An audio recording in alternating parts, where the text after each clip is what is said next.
In the summer of 1518, the people of Strasbourg, then part of the Holy Roman Empire, woke up to something bizarre, something that historians still struggle to fully explain.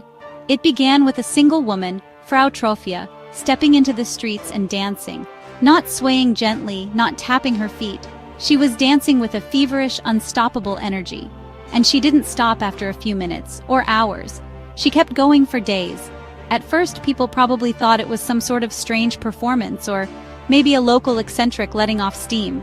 But soon, something eerie happened. Others joined her. By the end of the week, dozens were dancing alongside her in the sweltering summer heat, their feet pounding against the cobblestones. Within a month, the numbers swelled to somewhere between 50 and 400 people, all unable or unwilling to stop. They danced in the streets. They danced in front of churches. They danced until their shoes tore apart. Some collapsed from exhaustion. Others reportedly died from heart attacks, strokes, or sheer physical fatigue. It was as if the entire city had been possessed by an uncontrollable rhythm. This was no ordinary festival or celebration.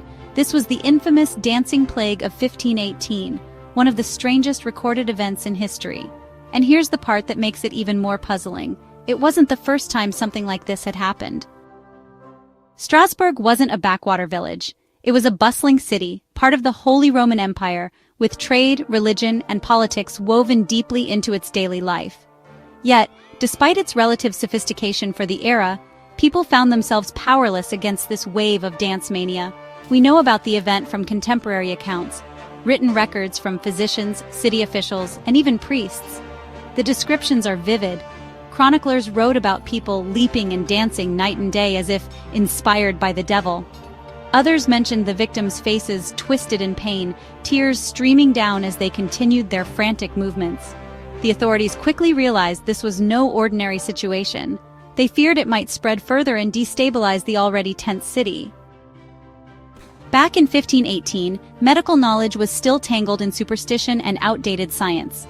Doctors at the time dismissed the idea of demonic possession and instead diagnosed the dancers with a condition known as hot blood. The prescription? More dancing. That's right, city officials believed the cure was to let people dance the illness out of their systems. They even hired musicians and built wooden stages so the afflicted could keep going. But this treatment only made things worse. The music drove the mania on, and the numbers kept growing. Modern historians and scientists have offered a few possible explanations. First, ergot poisoning. One of the most cited theories is that the townsfolk ate bread made from rye contaminated with ergot fungus. This fungus can cause hallucinations, convulsions, and muscle spasms. It's chemically similar to LSD. However, ergot poisoning usually causes people to be bedridden, not engage in coordinated dancing for days, so this theory has limits. Second, mass psychogenic illness, MPI, essentially a form of mass hysteria. Stress, fear, and psychological pressure can manifest as physical symptoms, especially in tightly knit communities. In 1518, Strasbourg was dealing with famine, disease, and religious tension. Plenty of fuel for collective breakdowns. The dancing may have been an outlet for this pent-up stress. Third, religious or cultural ritual gone wrong. In the Middle Ages, there were traditions of dancing saints and processions to honor certain figures such as Saint Vitus. Some believe the event began as an act of devotion or a plea for divine help, which spiraled into uncontrollable mania. After weeks of chaos, the city finally decided to take a different approach. Instead of feeding the dancers' frenzy, officials ordered them to be taken to a shrine dedicated to Saint Vitus in the nearby town of Saverne. The afflicted were led there, some carried on carts because they could no longer walk.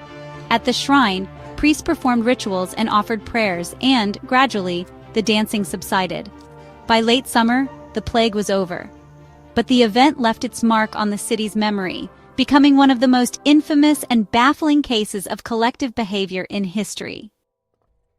The dancing plague of 1518 isn't just a weird historical footnote. It's a window into how human beings respond to fear, stress, and belief. Even now, scientists are divided over whether it was caused by a toxin, a psychological phenomenon, or something else entirely. What we do know is this: hundreds of people, in the heat of a sweltering summer over 500 years ago, danced themselves to the brink of death, and they didn't know why. It's one of those rare historical mysteries where the facts are strange enough on their own, We don't need to embellish it with legends. The truth is already bizarre enough.